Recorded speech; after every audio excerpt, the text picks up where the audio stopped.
Greetings everyone, this is Nem, your friendly neighborhood rogue, coming at you again with another vacation review. For this one, I'm going to be reviewing The Room 4, Old Sins. This review is specifically for The Room 4, but I would say that most of the points I make here are applicable to the entire series. And for context, I have played The Room 1, 2, and 3 earlier. I'll just start by saying I think that this is a good game. If I were to score it, I'd give it about an 8 out of 10. And I'd like to start by stating that I don't necessarily think that these games are puzzle games. I should also obviously add now that there will be light spoilers in the actual video. So if you just want to listen to the review without being spoiled on some puzzles, you can just listen to the audio. But yes, I don't think these are puzzle games. I would say they contain puzzles, because they absolutely do, and solving said puzzles is the main objective of the game. But I think it works a bit differently. So if I put a genre on it, I would call it a fidget game. Because almost all of the puzzles are about fidgeting around with things. Like you turn knobs, you flip levers, you open boxes, so on and so forth. The best way I can describe it is almost as if someone just plops down an old radio in front of you without a manual and just says, "Figure it out." And for me personally, I think this approach to puzzle solving and puzzles works very well. But if you're expecting more of like a Myst/Riven type of puzzle game, you'll probably leave slightly disappointed. As the puzzles hardly ever demand too much from your logical thinking, and most puzzles take no more than a minute or two to solve. Now let's list what I think this game, and to an extent the entire series, does well, and what I think it does less well. And since I like listing bad things first, I'm gonna start with that. There are also fairly few, so they're pretty easy to check off. So, my first negative. There is almost always only one puzzle at a time. Unlike a lot of other puzzle games, this game will almost never let you progress with more than one puzzle at a time. And this leads to a very focused and linear experience. But I don't know about most puzzle players, but for me, I'm used to having more than one puzzle at a time that I'm handling. With the benefit being that if I get stuck on one puzzle, I can move on and try to solve another. For this one, that doesn't really exist. But I also think it is a minor gripe, as very few people will have any major problems with any of this game's puzzles. But it is important to remember that the game is essentially just a linear sequence of puzzles. Moving on, my second negative would be the difficulty and variety. As I stated earlier, I found most of these puzzles to be quite easy, and I think the late game would have benefited from a slightly higher difficulty curve.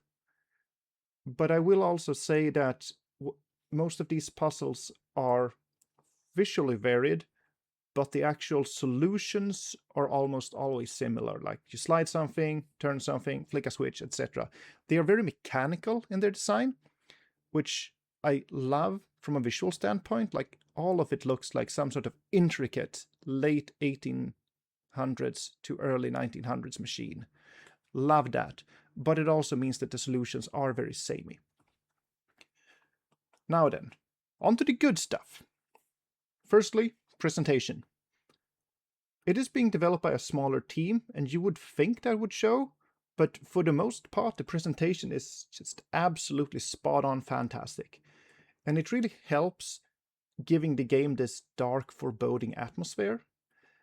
The different areas that you visit are surprisingly varied, with like almost no asset reuse. Like every room you go to, it all looks different. All of the puzzles visually look different. there's always something new and exciting to see. And I think that is good, given the linearity of it, that like as you keep progressing, there's always something cool to discover. And on that note, I also think that the audio is really good for setting the atmosphere. The music isn't anything special, but it adds a lot to the atmosphere, this sort of like foreboding music. And all of the sound effects when puzzling and interacting with the environment, just absolutely stellar. Like things click and swerve, and all of the puzzle noises, fantastic. My second good thing, I would say, is the hint system. I like it when a hint system comes pre-built into the game. I also thought that the fourth Myst game, Revelation, did this very well. Because it just means that you don't have to go through the steps of alt-tabbing and Googling a solution whenever you get proper stuck, right? But I like that it also never intrudes on you. It just gives you a subtle little ping in the UI that there is a hint available. You can click it if you want to. You can also change settings for how invasive you want this to be.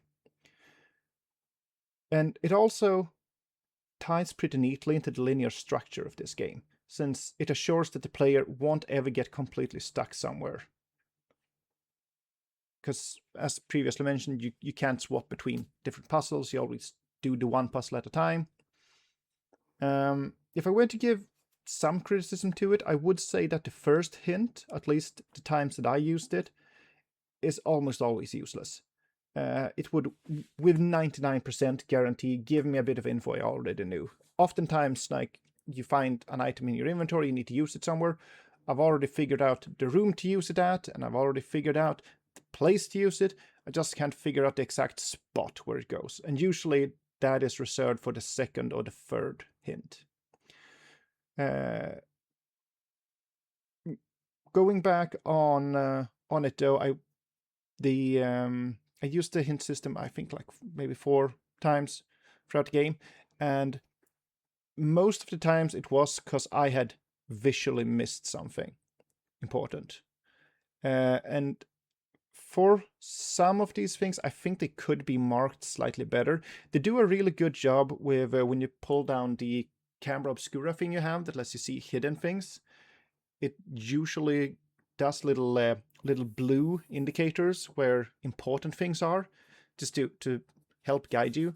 And while I don't think it's too much of a problem in this game, as games tend to become more and more visually cluttered, I can see that being more important in the future. Number 3, the story and the FMVs. So for this fourth one, all I can say is, you heard right. While few, this game uses FMV sequences every now and then. And I love it. I love it. It gives me very strong reminders towards the adventure games from back in the 90s, like Journeyman Project, Myst, Riven. And I hope that this is something they keep building on in their following games, as I personally found it to be absolutely charming. And then for all of the games, I think the story is pretty good. This one in specific sort of details a marriage falling apart due to the husband's otherworldly research. And I will say you probably get a little bit more from the story if you've played the previous games in the franchise. But this is the 4th game, so I also highly doubt that this is going to be anyone's first stepping stone in the series. And if you don't care for story, it's also perfectly playable as a standalone experience. Similar to the Professor Layton games, if you ever played them, the stories are semi-interconnected, but you can also just play them as they are. All in all, I don't think this review is going to sway anyone. You've likely already played a previous game in the series and already know whether or not you like it or not. What I will say, if you like what the studio is cooking, you're gonna get more of it in this game. If you don't like what they're cooking, you're still gonna get more of it in this game. So there you have it.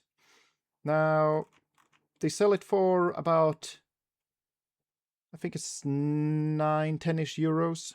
I got it on sale for about half that. I personally would say I think it's worth it for the full price, but bear in mind that it only took me about 5-ish hours to get through.